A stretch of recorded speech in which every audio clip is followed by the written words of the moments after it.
Hello good morning. അപ്പോൾ Monday ആയിട്ട് ഇന്നെല്ലാവരും ജോലിക്കൊക്കെ പോയിട്ടുണ്ടാവും അല്ലേ. അപ്പം ഞാൻ സൺഡേയിൽ ചെയ്ത ജോലികളുടെ ചെറിയൊരു ഭാഗമാണ് ഇവിടെ കാണിക്കുന്നത്. അപ്പോൾ നമ്മുടെ ഈ ഒരു ഭാഗത്ത് ചെറിയൊരു മഞ്ഞ കളറിൽ വയറ പോലെ ഇങ്ങനെ പടർന്നു കയറും ചെടികളും. അതിനൊരു കടഭാഗം നോക്കിയിട്ട് കാണാനും ഇല്ല കേട്ടോ. കുറേ പറിച്ച് കളയാൻ നോക്കി, പറ്റിയില്ല. ലാസ്റ്റ് ആ ചെടിയോടടക്കം വെട്ടി കളയാണ് ചേട്ടൻ.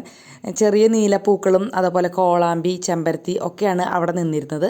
ഞാൻ അവിടെ വേറൊരു ചെടി മാറ്റി നട്ട് നമ്മുടെ ചെടികളുടെ ഉള്ളിൽ കൊണ്ടുവയ്ക്കുകയാണ്. എന്നുവെച്ചാൽ ചെറുതായിട്ട് ചെടി മാറ്റി നടുമ്പോൾ അധികം വെയിൽ പാടില്ലല്ലോ, കുറച്ച് തണുപ്പൊക്കെ വേണ്ടേ. ഞാൻ ഈ ഭാഗത്തെ പുല്ലൊക്കെ പറിച്ചത് വാരി കളഞ്ഞു. ഇതിൻ്റെ മുന്നിലത്തെ ഷോർട്ട് വീഡിയോ ഇന്നലെ വന്നിട്ടുണ്ടാവും. കാണാത്തവർ അതൊന്ന് കണ്ടു നോക്കിയോളൂ കേട്ടോ.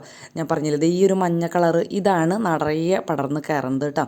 അതൊക്കെ വലിച്ചു കളഞ്ഞു. പിന്നെ ചേട്ടൻ നനയ്ക്കാനായിട്ട് നിന്നു. ഞാനാണെച്ചാൽ ഇന്നലെ ഞാൻ പറയില്ലേ സൺഡേ മൺഡേ ഒക്കെ തെറ്റാം. നമ്മുടെ തട്ടിൽ വൈൻ നല്ല ഉഷാറായി തുടങ്ങിയിട്ടുണ്ട്. താഴത്തേക്കൊക്കെ അങ്ങനെ വീണ് തുടങ്ങിയിട്ടാണ്.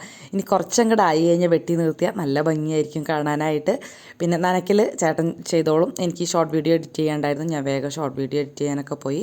ചേട്ടൻ അവിടെ നനയ്ക്കലൊക്കെ തുടർന്നുകൊണ്ടിരുന്നു. ഇരുമ്പുളി പൊട്ടിക്കാനായിട്ട് മറന്നു പോയിട്ടോ. ഇനി അത് പൊട്ടിച്ചിട്ട് കാര്യം ഉണ്ടാവും തോന്നുന്നില്ല. അത്യാവശ്യം മൂത്തു. ഇന്നൊരു കല്യാണത്തിന് പോയിട്ടുണ്ടായിരുന്നു. അപ്പോൾ ആ വീഡിയോ കൂട്ടുകാർ കണ്ടിട്ടുണ്ടാവുമല്ലോ. അപ്പോൾ വണ്ടിയൊക്കെ കഴുകാണ്. അപ്പോൾ ഓക്കെ, ബൈ.